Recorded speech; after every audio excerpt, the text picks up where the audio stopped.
Ellen Jefferson, Executive Director of Austin Pets Alive.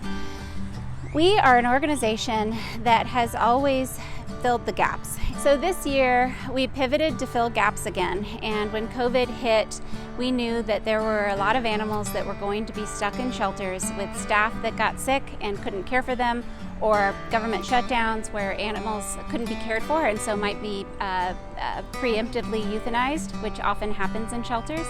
And so we filled the gaps by taking animals from those shelters so that they could empty out and get to a reasonable number that could be cleared out quickly if they got orders to be shut down. We worked on marketing and helping shelters to determine ways that they could be working with their community directly and moving as many animals as possible to foster. That spread like wildfire, and so many animals across the country went to foster homes, and so many lives were saved that in previous years would have never ever happened. 2020 has been our hardest year yet, even with all the experience we have with pivoting around crisis.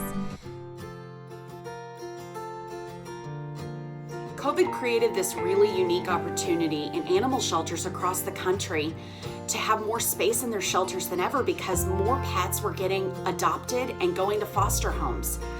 So COVID created this really unique time where it made American Pets Alive be able to look at the work that we were doing and reinvent animal sheltering as we know it.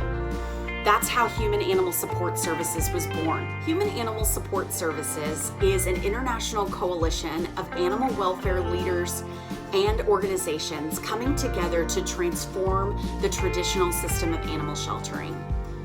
This is a project that is being worked on by 520 animal professionals, animal welfare professionals, and other leaders in this space to solve these big questions of how can we make the system better for people and their pets? How can we keep pets in the community and make communities stronger?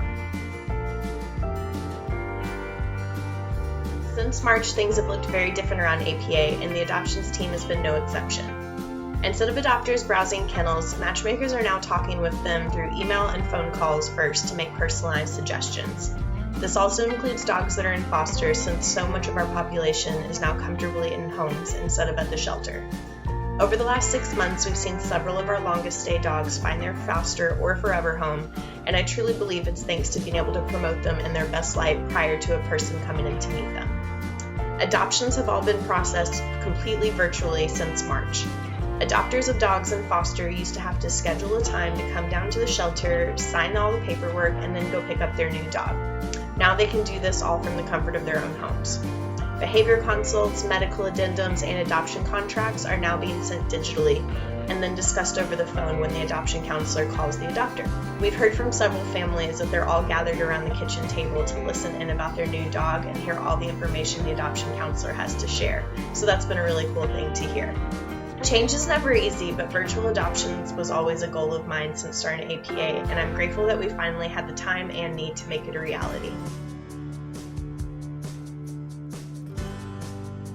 So today, these are two of our pups.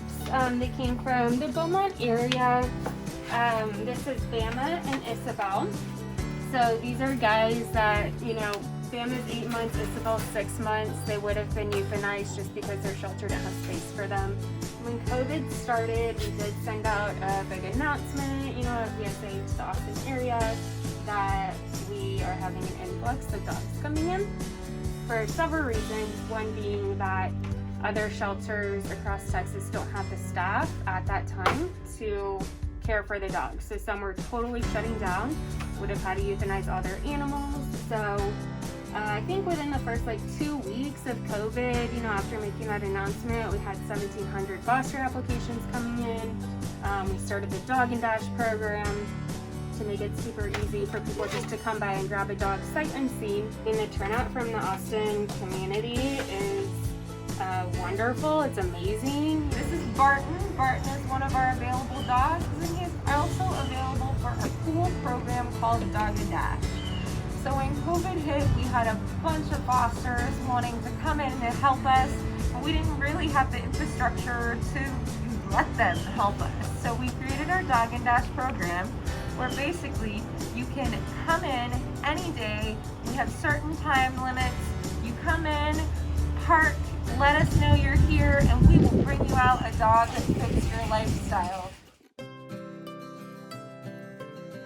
So like for most people, 2020 has been a year of pivoting. We're currently standing in what is normally our main cattery.